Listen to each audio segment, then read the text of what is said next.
孕婦需唔需要補鈣呢？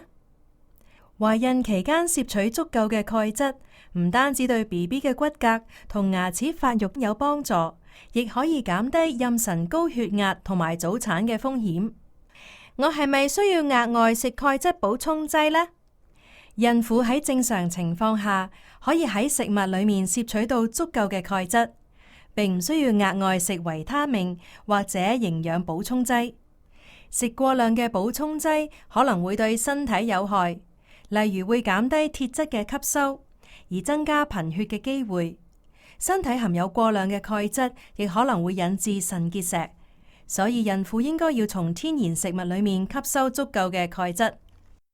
邊啲食物嘅鈣質會高啲㗎？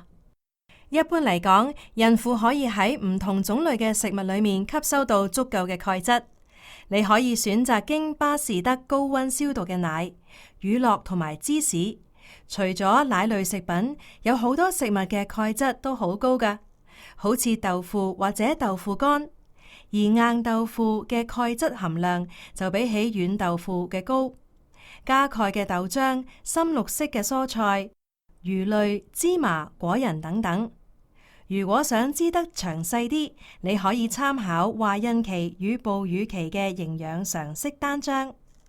胎兒同孕婦嘅健康係有賴吸收各種營養素。孕婦喺懷孕期應該以均衡、健康同多元化嘅飲食為基礎，所以孕婦應該揀唔同種類嘅食物，包括乳品類、鈣質豐富嘅食物、穀物類、蛋白質類同埋蔬菜瓜果。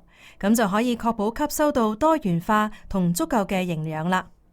仲有適量嘅陽光可以促進鈣質嘅吸收，而適量嘅體能活動亦都可以強化骨骼㗎。